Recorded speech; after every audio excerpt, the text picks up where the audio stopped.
1940년, 44년 루즈벨트는 연속 당선이 됩니다. 루즈벨트는 1945년 2월 얄타 회담에 참석한 이후 시름시름 앓다가 그해 4월에 사망하고 그 당시 부통령을 맡고 있던 해리 트루먼이 대통령직을 승계합니다. 이 트루먼이란 분이 어떤 분인지 한번 위키피디아 원래 교재로 넘어가 보면 아까 말씀드린 것처럼 이렇게 전쟁 마무리 과정에서 전쟁터에 갔다 돌아온 약 600만 명 이상의 군인들을 제대시키고 나니까 모두 실업자가 돼버린 겁니다. 이제 생계를 보장하라 하는 그런 시위를 이제 백악관에서 하는 등 인기를 많이 잃다 보니까 루즈벨트 때에 비해서는 민주당 인기가 점점 이제 떨어지게 되는 거죠. 게다가 그건 또 한편으로 보면 전쟁 중에 실업자들이 없어지고 또 경기가 살아나면서 예전에 이제 가난한 민주당 지지자였던 사람들이 공화당 지지자로 이제 아마 바뀐 경우도 많았지 않았겠나 이렇게 생각이 됩니다. 이런 와중에 1948년도 대통령 선거가 다가오고 있습니다. 1948년도 미국 대통령 선거는 이 현직 대통령인 민주당의 트루먼과 지난번 선거에서 1944년 선거에서 루즈벨트에게 고배를 마신 듀이의 대결이었습니다. 듀이 리퍼블리칸. 그런데 묘하게도 이 3대 여론조사기관 우리 잘 아는 이 크로슬리, 갤럽, 로우퍼 하나같이 짝이라던 것처럼 전부 듀이의 우세를 예측했습니다. 듀이는 좋았겠지만 트루먼은 얼마나 초조했겠습니까? 그 비율을 실제로 살펴보면 크로슬리의 경우 트루먼이 45%, 듀이가 50%로 듀이의 우세를 점치고 있었고 갤럽의 경우도 그 숫자는 거의 비슷합니다. 역시 듀이의 우세.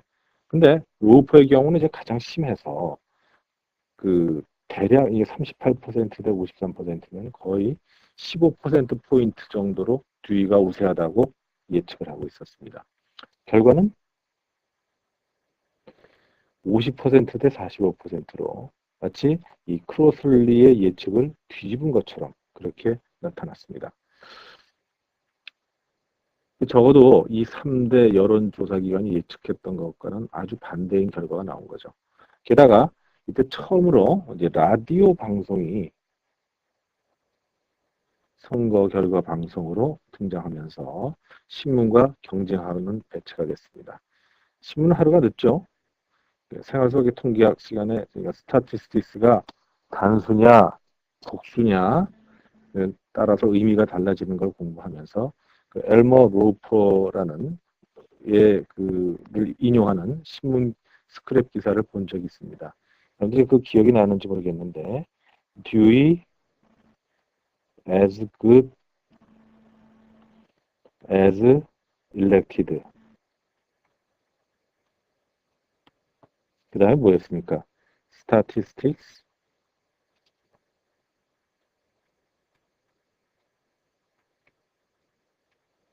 그 다음에 3인칭 복수, convince, 로퍼.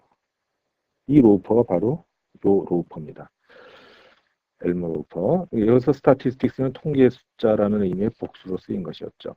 이것이 스크랜턴 트리뷴이라는 신문에 나온 글인데 여기서 한술 더 떠서 시카고 데일리 트리뷴이라는 신문에서는 듀이 디피스 트루먼, 듀이가 트루먼한테 이겼다고 대서특필을 했습니다. 사진은 다음 페이지에 다음 페이지에 보여드리겠습니다. 왜 이렇게 실패했는지를 먼저 한번 분석해 보도록 하겠습니다. 당연히 여기서도 통계학의 기본 원리를 적용을 시켜봐야 할 것입니다. 통계학의 기본 원리는 표본을 공평하게 추출하면 모집단의 특성을 잘 담는다는 것. 모집단의 특성을 잘 담지 못했으니까 이 실제 결과라는 것을 결국은 통계학의 기본 원리에 뭔가 위배가 됐었을 겁니다. 즉 표본 추출 과정에 뭔가 문제가 있지 않았겠는가 하는 것입니다. 무엇이 문제였느냐 하면 이전까지 36년부터 44년, 48년에 이르기까지 3대 여론조사기관이 사용하고 있던 표본 추출 방법이 이 할당법이라는 것이었습니다. 이것은 센서스를 근거로 해서 표본을 할당을 하는 방식으로 어떻게 말하자면 이 통계학의 기본 원리를 인위적으로 적용한 것이다. 이렇게 볼 수가 있습니다. 문제는 그 인위적으로 적용하는 가운데 주관적 판단이 개입하게 됩니다. 예를 들면 어떤 동네는 백인과 흑인의 비율이 얼마니까 몇 명 대 몇 명으로 표본을 선정을 하고 단 최종 면접 대상자 선정은 조사원에게 맡기자 이겁니다. 조사원에 맡기다 보니까 조사원의 이 주관적 편견이 작용 개입될 여지가 있었다는 거죠.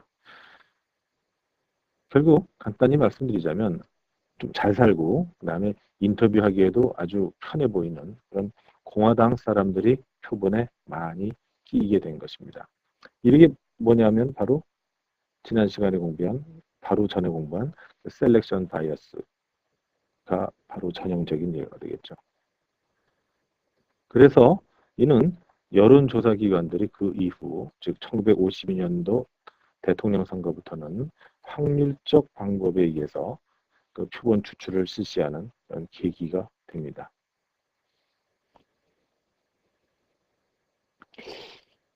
정말로 할당법이 이런 셀렉션 바이어스를 초래하는지 한번 이 과거의 자료로부터 살펴보도록 하겠습니다.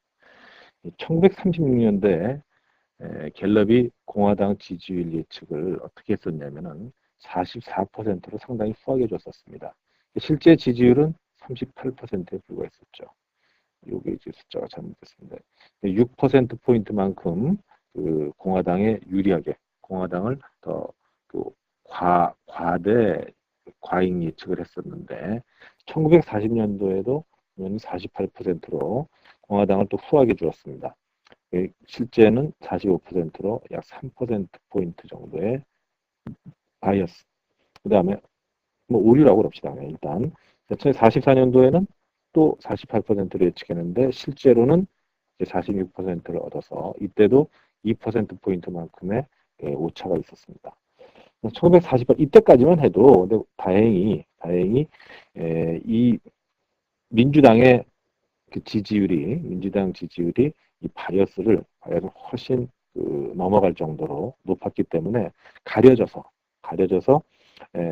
민주당 예측을 하는 데는 민주당의 승리를 예측하는 데는 큰 지장이 없었는데 이게 1948년이 되니까 완전히 뒤집혀버린 겁니다. 갤럽이 50%를 예측했는데 실제 45%밖에 못 받고 그리고 45%밖에 못 받을 거라고 예측했던 트루먼이 50%를 받게 되니까 승부가 뒤집힌 거죠. 이때도 역시 플러스 5%포인트. 문제는 이 일관되게 한쪽 방향으로 오류가 나고 있더라. 이런 것을 우리가 바이어스라고 하는 것입니다. 바이어스란 한쪽 방향으로 치우쳐진 겁니다. 그래서 이런 바이어스를 없애기 위해서 공평한 추출 방법을 동원할 수밖에 없다는 것으로 이게 바로 지금까지는 할당법에 의해서는 이런 식으로 계속 오류가 날 수밖에 없다. 한쪽 방향으로. 자, 다음 확률적 추출 방법이 도입된 이후 어떤 변화가 있었는지 살펴보겠습니다. 앞에서 1936년부터 48년까지 공화당 지지율에 대해 알아봤었고 마찬가지로 1952년부터 96년까지 공화당 지지율에 대해서 부호가 어떻게 변해왔는지 살펴봅시다. 이때까지는 계속 플러스만 나왔었습니다. 1952년 이때는 2차 대전의 전쟁 영웅이라고 할 수 있는 아이젠하워가 당선되었습니다. 갤럽은 그때 51% 정도 받을 거라고 생각했는데 실제 지지율은 55%. 그래서 항상 갤럽의 예측이 플러스였는데 이번에는 이게 마이너스.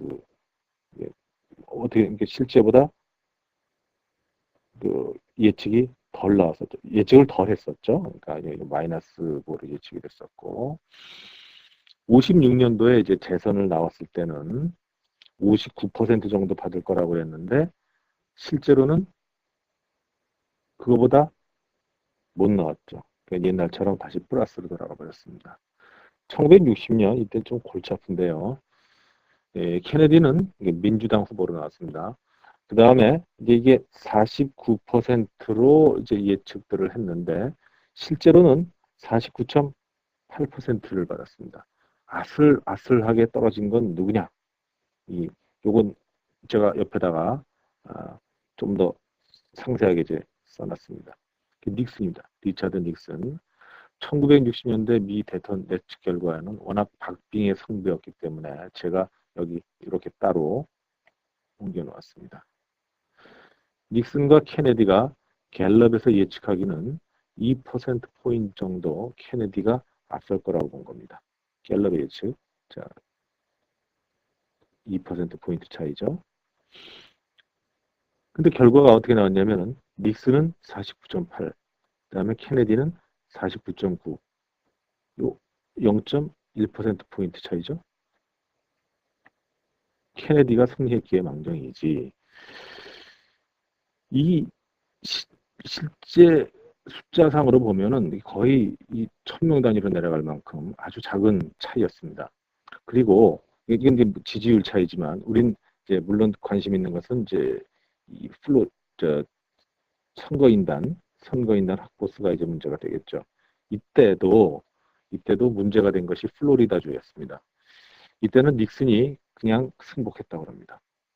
더 이상 분쟁으로 넘어가질 않고 이제 케네디의 승리를 이제 축하해줬다고 그러는데, 그때 보여준 이 당당한 닉슨의 모습이 결국 8년 뒤에는 닉슨의 승리로 이제 보답이 됐다고 볼 수가 있겠습니다. 64년도, 자, 물론 이제 중간에 우리 케네디는 이제 불운하게도 이제 암살당하죠. 1964년도에는 이제 존슨이, 케네디 대통령이 암살되고 나서 당시 부통령을 하고 있던 존슨이 이어받았으니까 존슨이 이제 민주당 후보였겠죠.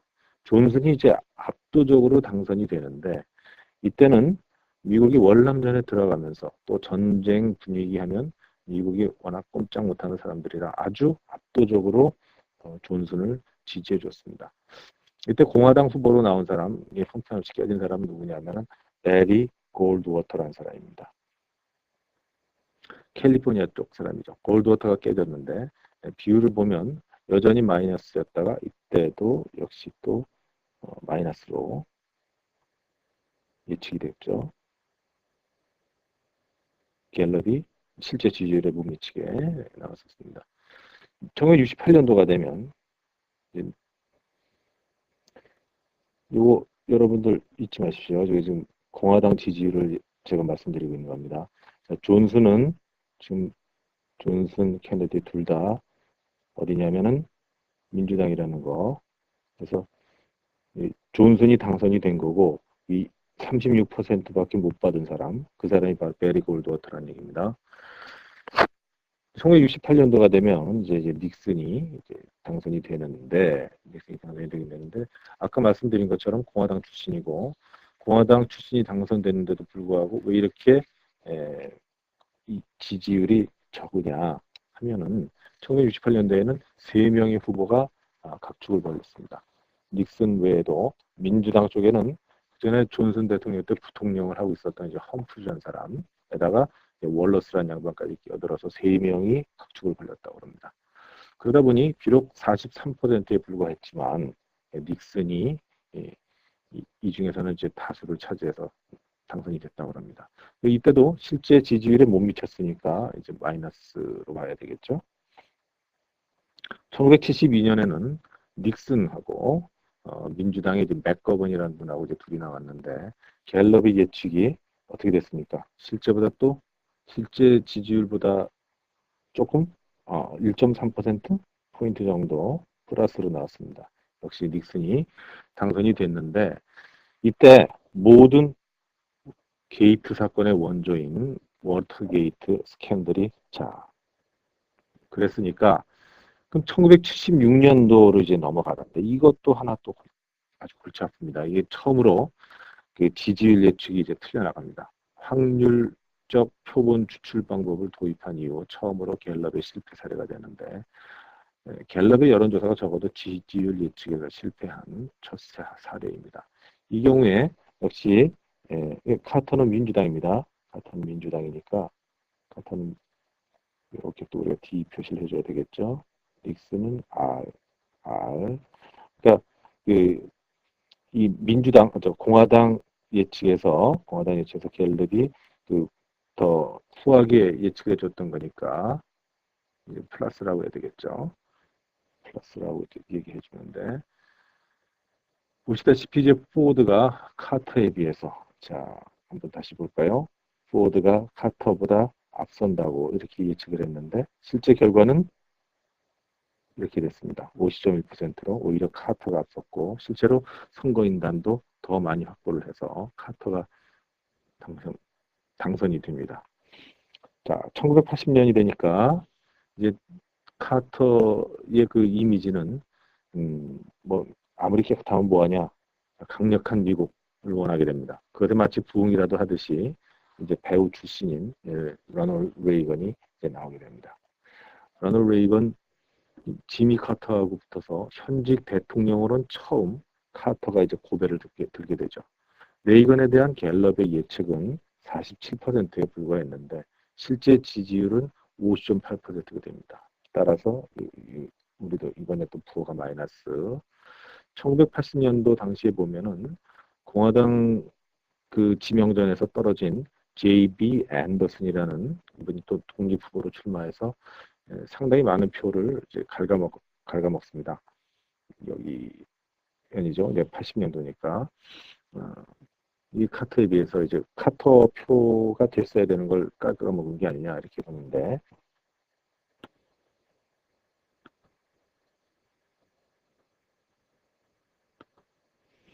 (1984년이) 되면 그 레이건이 재선이 됐는데, 이때 또 오히려 갤럽이 예측이 이제 그 플러스로 나오고 있습니다. 그리고 이때는 월터 먼데일이 이제 민주당 후보였고요. 1988년 적어도 3번에 걸쳐서 이제 공화당이 아주 독주를 합니다. 미국이 아주 어려웠던 시절입니다. 제가 유학하던 시절이니까 그 당시 일본 제품에 밀려서 전전긍긍하던 그런 기억이 납니다. 부시는 그때 듀카키스와 붙어서 이기게 되는데, 그리고 이제 부은 또 어떻게 됐습니까? 또 플러스 였는데, 1992년, 그러니까 4년이 지나고 나서 드디어 공화당 정치에 염증을 낸 미국 사람들이 민주당으로 등을 돌립니다. 여기 보면 이제 클린턴이 민주당이고, 공화당으로 이제 부시가 이제 재선을 노리고 나왔다가 이제 뭐 참패를 당했다고 볼 수 있겠는데, 그냥 깨지는 게 아니라 이제는 또 3파전이어가지고 이 로스페로가 나와서 한 뭐 10%인가 뭐 이 정도 이렇게 따갑니다. 그래서 클린턴은 아주 여유 있게 이깁니다. 갤럽의 예측으로 봐서도 이때는 이제 부호가 이제 마이너스가 되겠죠. 덜 예측했으니까. 그 다음에 1996년 클린턴 재선은 이제 볼 것도 없습니다. 바압도를 상당히 높은 차이로 이기고, 이때도 페로가 다시 나오긴 하는데 상당히 지지율이 떨어집니다. 그때도 역시 한 41%의 공화당 지지율을 예측했다가 40.9%를 바압도를 받았기 때문에 이때도 부호는 우리가 이제 플러스 이렇게 보겠습니다. 중요한 것은 이 부호가 마음대로 나타난다는 겁니다. 이 오차의 부호가 막 변하고 있기 때문에 이게 바로 우리가 랜덤하다 이렇게 얘기를 드릴 수 있는 거고요. 이것이 바로 확률적 추출 방법에 기인했기 때문인 것이고, 60년대 미 대선, 70년대 대선에 굉장히 각축을 벌이다 보니까 갤럽이 뭐 약간의 망신이라고까지 할 수는 없을 겁니다. 이 정도면 아주 잘 맞춘 거니까. 어쨌건 갤럽의 실패 사례로 좀 남는 그런 경우가 되겠습니다. 그런데 이 1988년이 또 하나의 계기가 된 것이 있습니다. 뭐냐면 이때부터 갤럽이 전화 여론조사를 이제 도입을 한다는 것입니다. 여러분 1936년의 경우에만 해도 전화라는 것이 있는 계층에 치우쳐서 갖고 있었지만 이 1988년 정도 되니까 어느 가정에나 이제 전화가 다 이제 보급이 돼 있었던 겁니다. 그래서 한 200명 정도를 표본으로 처음 테스트를 해봤는데 반응이 굉장히 좋았던 거죠. 비용도 거의 4분의 1 정도로 줄어지면서 워낙 전화 가진 사람이 많다 보니까 이 랜덤 디짓 다이얼링이라는 테크닉을 썼을 때 이 전화번호부하고는 관계없습니다. 전화번호부는 뭐 우리도 요즘 그런 사람들이 많이 있습니다만 전화번호부에 등재되지 않는 사람들이 워낙 많기 때문에 전화번호부를 근거로 하는 것이 아니고 랜덤하게 전화를 돌리는 겁니다. 전화번호가 아니고 이 방법의 기본적인 생각이 바로 3단계 집락 추출법입니다. 지역 코드, 그 다음에 전화번호를 두 자리로 분리 추출하는 것입니다. 미국의 경우 대략 지역 코드가 뭐 굳이 한 번호를 예를 들은다면 818 이렇게 돼 있을 때 818-366-9658이라는 한 예시입니다. 랜덤하게 뽑힌 번호가 이렇다고 했을 때 이 지역 코드와 국번을 합한 것을 우리가 익스체인지라고 합니다. 그 다음에 남은 전화번호의 두 자리를 첫 두 자리를 뱅크, 그 다음 두 자리를 디짓이라고 합니다. 이렇게 3단계로 뽑습니다. 3단계로. 그래서 이런 3단계로 이루어진 집락 추출법을 원용했기 때문에 상당히 공평한 방법으로 각광을 받았고 지금은 이게 다 전화 여론조사로 거의 다 이루어지고 있습니다. 드디어 이제 해프닝 중에 해프닝이라고 할 수 있는 2000년도 미국 대선. 이게 간단하게 첫 시간에 소개를 했기 때문에 오늘은 그 통계적인 측면, 이 여론조사 측면에서만 좀 살펴보겠습니다. 고, 부시, 참 이름들도 참 이상합니다. 이 완전히 60년도나 70년 못지않은 각축전이 되어버립니다. 고 입장에서는 득표율에서는 앞서고 선거인단 확보에서 뒤져서 눈물 나는 그런 경우인데 개표 과정에서 아주 허술한 표 모양, 뭐 나비 모양 표다 뭐다 해서 해프닝이 벌어지면서 개표를 스탑시키고 결국은 한 달 정도 끌다가 법원의 판결로 결론이 나게 됩니다. 참 아까운 패배였죠. 여기 보시면 우리 앞에 시간에서 이제 거의 첫 시간에 이제 여러분 살펴봤습니다. 이 파란 게 이제 고의 지지율입니다. 그 다음에 빨간 것이 이제 부시의 지지율인데 고가 승승장구하다가 중반쯤 여기 9월 달에서 10월 초 때 부시 쪽으로 판이 넘어갑니다. 끝내 맨 끝에 가면서 5%포인트 차이라고 이제 갤럽에서는 주장하지만 문제는 여기 있습니다. 워낙 각축을 벌이니까 10월 16일 주 이쯤 되겠습니다. 여기서부터 보시면은 표본의 크기가 2배로 늘어나고 여기서 또 2배로 표본의 크기를 늘립니다. 결국 4배로 표본 크기를 늘린 겁니다. 6,400명. 기존에 1,000명 내외. 기껏해야 갤럽처럼 이제 한 1,600명 정도 가지고 표본 조사를 하다가 6,400명 4배로 늘린 것은 어떤 목적입니까? 어떤 목적? 대수의 법칙에 따라 4배로 늘리면 오차가 반으로 준다는 표본을 늘렸을 때 오차는 반으로 준다는 그런 대수의 법칙을 이용한 것을 기억해 두시기 바랍니다. CNN이 이제 보여준 그 선거 직후 인터넷 보도 내용입니다. CNN 보도. 선거 직후라 여기서 중요한 포인트를 찾는다면 누가 대통령인지 아직 모르는 당입니다. 누가 대통령일까 하면서 이제 여기 의문부호를 다른 겁니다. 이것도 고가 됐다, 아니다 했다가 그 다음에 이제 모르겠다 이렇게 나왔던 겁니다. 아직 누가 대통령인지 알 수 없다.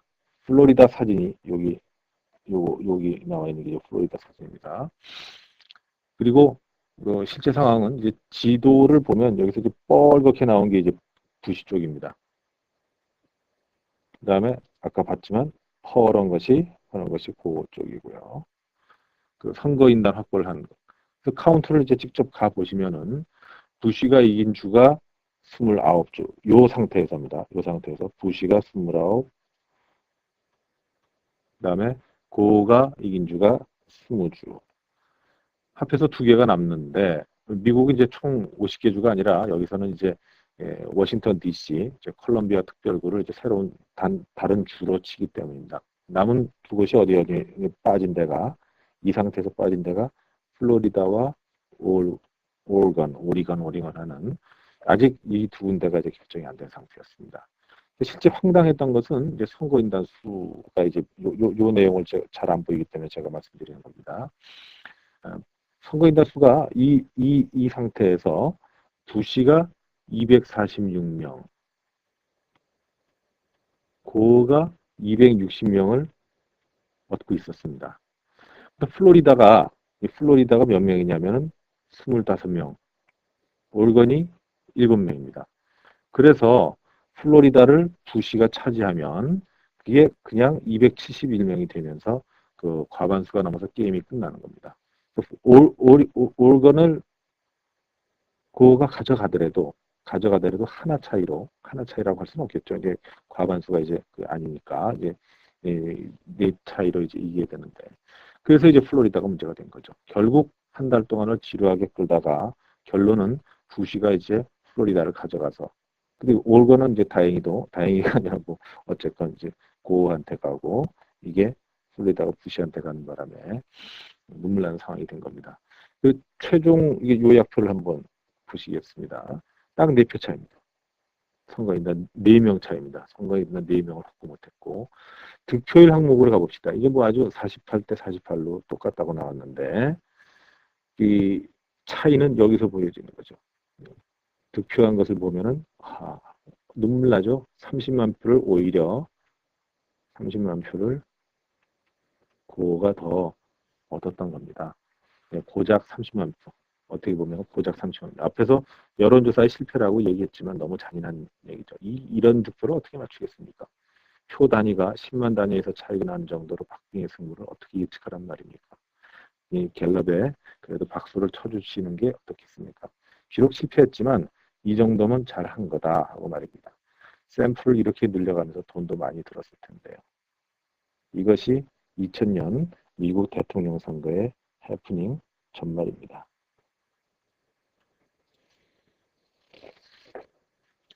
현재까지 어떻게 진행해 왔는지 한번 보시죠.